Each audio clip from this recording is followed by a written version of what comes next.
Ayahnya tidak percaya apa yang dia katakan. Hanya nenek yang kau tahu. Keponakan dia adalah seorang paranormal. Di desa, sedang merayakan upacara untuk para dewa. Mengapa harus melakukan upacara ini? Pamannya mengatakan itu. Selalu ada legenda di desa tentang hantu bernama Park Keduado. Ia juga memiliki kemampuan yang sangat kuat. Katanya dahulu kala seorang pria aneh datang ke desa ini. Setelah dia datang ke sini, orang-orang di desa mulai menghilang dengan aneh. Semua orang bilang orang-orang hilang. Semuanya dibunuh oleh pria aneh itu. Setelah itu, orang itu kerasukan setan. Setan itu disebut Park Keduado. Pada malam hari, orang-orang terus melakukan upacara. Doakan agar bisa panen banyak ikan dan udang. Upacara selesai. Semua orang mendorong perahu kurban ke laut. Paman Huapiung tidak hati-hati jadi telah jatuh. Membuat semua orang tertawa. Tapi kemudian ketika mereka berpaling, dia tiba-tiba terseret ke dalam air oleh sesuatu. Setelah semua orang menemukannya, mereka segera melompat ke air untuk menyelamatkannya. Dia baru saja ditarik ke darat. Tapi kemudian dia merasakan gatal di bagian belakang lehernya. Mata kanan juga berangsur-angsur memudar. Ayahnya datang. Dia menatapnya dengan tatapan iblis. Lalu ambil pisau. Pergi di depannya. Menikamnya dengan pisau. Semua orang bergegas untuk mencegah. Para pria memeluknya dengan erat. Salah satu matanya tiba-tiba berubah menjadi hitam yang aneh. Yang lain didorong pergi olehnya. Dia mengambil pisau dan mengangkatnya. Ibunya segera berlari keluar. Katakan padanya untuk meletakkan pisaunya. Dia menoleh untuk melihat ibunya. Lalu dia mengambil pisau di tangannya. Menusuk mata kanannya. Dia melihat ke arah Huapiung. Dia berteriak. Matanya penuh dengan mimpi. Dan Huapiung langsung pingsan. Semua orang memanggil dokter untuk datang. Tetapi dokter mengatakan bahwa kesehatan dia baik-baik saja. Huapiung bilang mata kanannya tidak bisa melihat. Di malam hari, ibunya tidak akan melihatnya. Dia melihat Huapiung berjalan menuju pantai. Jadi segera mengikutinya. Ketika dia datang ke sana, dia tidak bisa melihat tanda-tanda Huapiung. Dia terus memanggil namanya. Dia bersembunyi di kegelapan dan menatap ibunya. Lalu pergi ke arahnya. Keesokan harinya semua orang di desa mengetahui.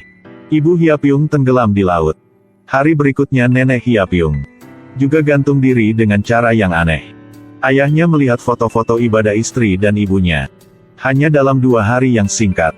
Keluarga yang dulu bahagia, kini telah kehilangan 2 orang. Orang-orang di desa menemukan penyihir datang untuk mengusir Huapiung. Dia menggunakan pisau untuk menikam ke arahnya. Tapi awalnya dia tidak berani menabrak. Kemudian menggunakan seluruh kekuatannya untuk menusuk lagi. Huapiung tiba-tiba mengangkat kepalanya. Dia menatap dengan mata iblis pada penyihir itu. Dia segera jatuh ke tanah. Genangan darah keluar dari mulutnya. Penyihir itu menatap Huapiung. Katakan pada ayahnya bahwa harus membunuh Huapiung. Matanya menyembunyikan iblis jahat. Iblis yang sangat kuat. Karena untuk mengusir setan untuk Huapiung, keluarga mengundang pendeta untuk datang. Tapi dia tidak bereaksi terhadap salib. Sebaliknya, ada memar di sekujur tangannya. Pendeta Ang berpikir ini jelas karena kekerasan dalam rumah tangga. Ayahnya dengan cepat menjelaskan. Ini semua dibuat oleh Huapiung sendiri. Tapi pendeta itu tetap tidak percaya. Sebelum dia pergi, pendeta memberitahu Huapiung alamat rumahnya. Jika dia memiliki masalah, dia bisa datang mencari pendeta. Huapiung tiba-tiba mengepalkan tangan dia. Mulutnya sedang mengatakan sesuatu. Dia mencondongkan tubuh lebih dekat untuk mendengarkan. Huapiung mengatakan 2 kata. Mari mati. 2 orang sedang menunggu mobil. Pendeta laki-laki tiba-tiba merasa matanya tidak nyaman. Lalu dia bilang dia harus pulang rumah. Lalu dia segera bergegas pulang. Dia duduk di sofa. Anjing di rumah pun tak berhenti menggonggong. Dia mengambil setongkat dan pergi keluar. Ke rumah anjing. Dia terus memukuli anjing itu sampai anjing itu mati. Yang sedangkan Huapiung di rumah juga temukan. Matanya kembali normal. Iblis itu sepertinya telah pergi. Ayahnya datang di depannya. Dia percaya pada kata-kata peramal telah bilang. Bunuh anaknya. Dia meremas leher bocah itu. Untungnya kakek datang tepat waktu untuk menghentikannya. Huapiung segera lari. Dia tidak tahu kemana dia harus pergi. Dia langsung memikir tentang alamat pendeta untuknya. Segera memutuskan untuk pergi mencarinya. Tapi rumah pendeta Choi itu sekarang, ada pembantaian yang terjadi. Di tongkat itu tidak berhenti meneteskan darah. Pria memegang tongkat, memukul orang tuanya secara gila.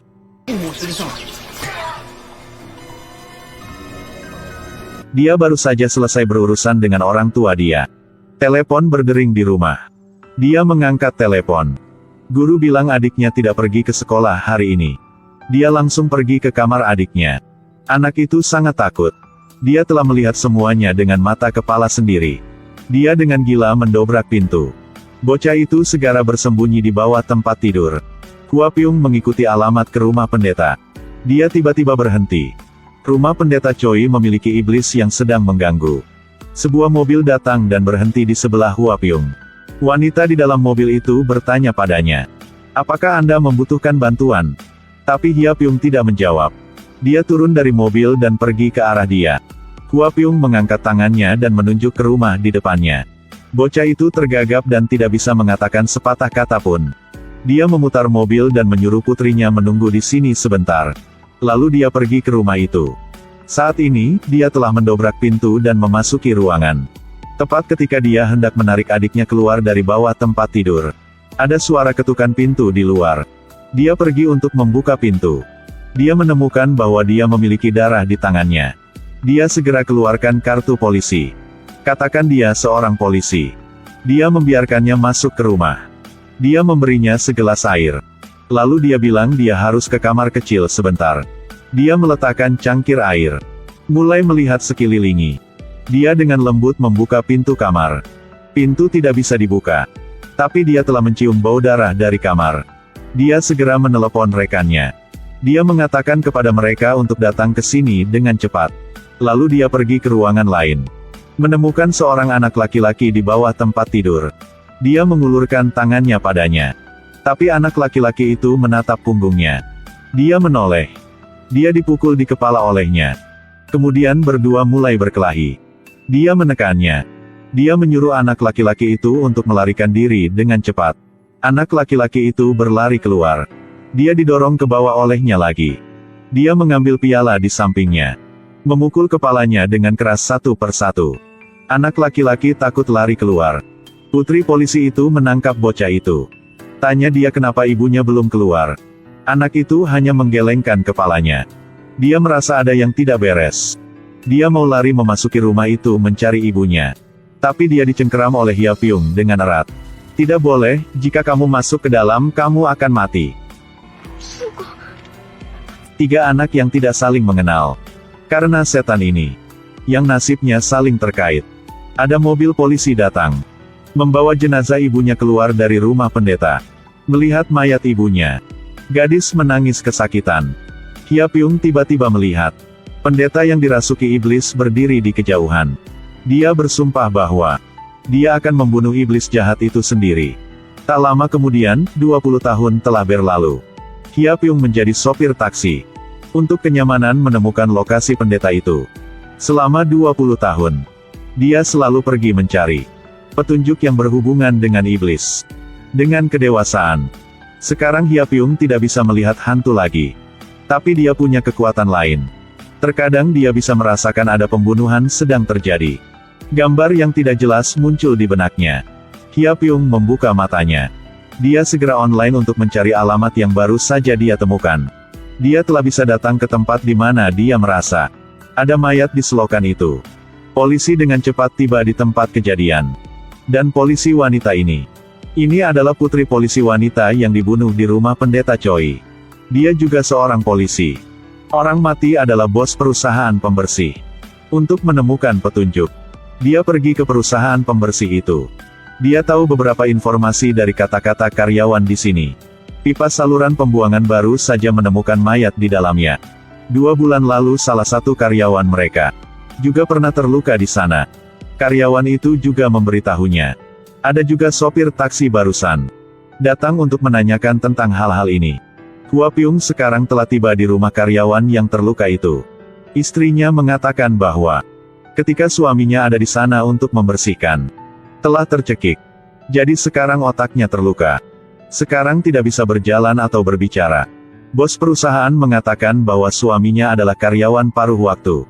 Juga tidak setuju untuk mengganti rugi. Seluruh keluarga sekarang menjalani kehidupan yang menyedihkan. Dia menghibur istrinya beberapa kalimat. Lalu dia ingin mengucapkan beberapa patah kata kepada suaminya. Dia datang di depannya. Mengeluarkan dari dompetnya sebuah foto pendeta Choi.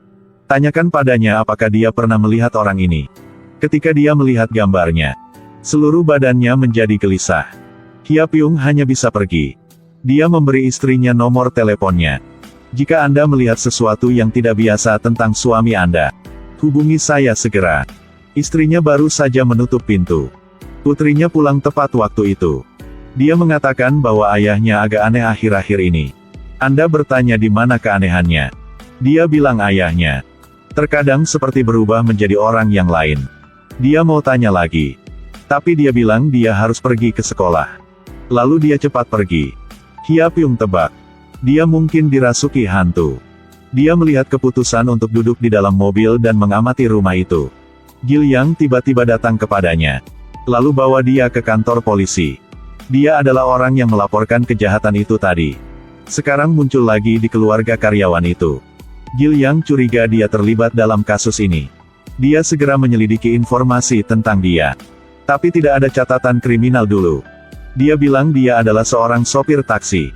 Dia kebetulan lewat di sana. Keluar dari mobil untuk buang air kecil. Tapi menemukan mayat di sana. Atasannya mengatakan dia. Hasil otopsi telah ada. Orang mati ditikam 10 kali dengan pisau. Dia merasa bahwa korban dan pelaku harus memiliki permusuhan satu sama lain. Dia memutuskan untuk pergi ke rumah karyawan untuk memeriksa.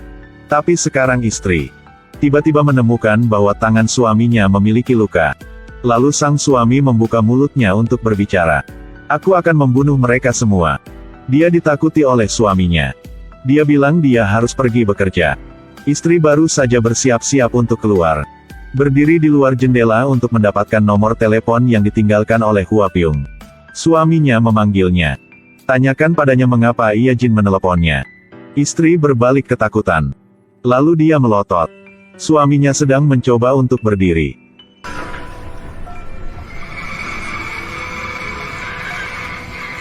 Hyapyung di kantor polisi tiba-tiba merasakan pembunuhan sedang terjadi. Dia melihat putrinya. Dia dengan cepat berlari ke. Dan sekarang Gilyang juga baru saja tiba. Buka pintunya. 2 orang memasuki rumah. Ada darah di lantai. Istri sedang terbaring di genangan darah. Dia mencari di sekitar. Tapi dia tidak bisa menemukan gadis itu. 2 orang keluar. Lampu di atas kepalaku tiba-tiba berkedip. Dia melihat ke bawah. Orang pria itu berdiri di jalan melihat mereka. Video hari ini berakhir di sini. Jangan lupa klik like untuk melihat part selanjutnya ya.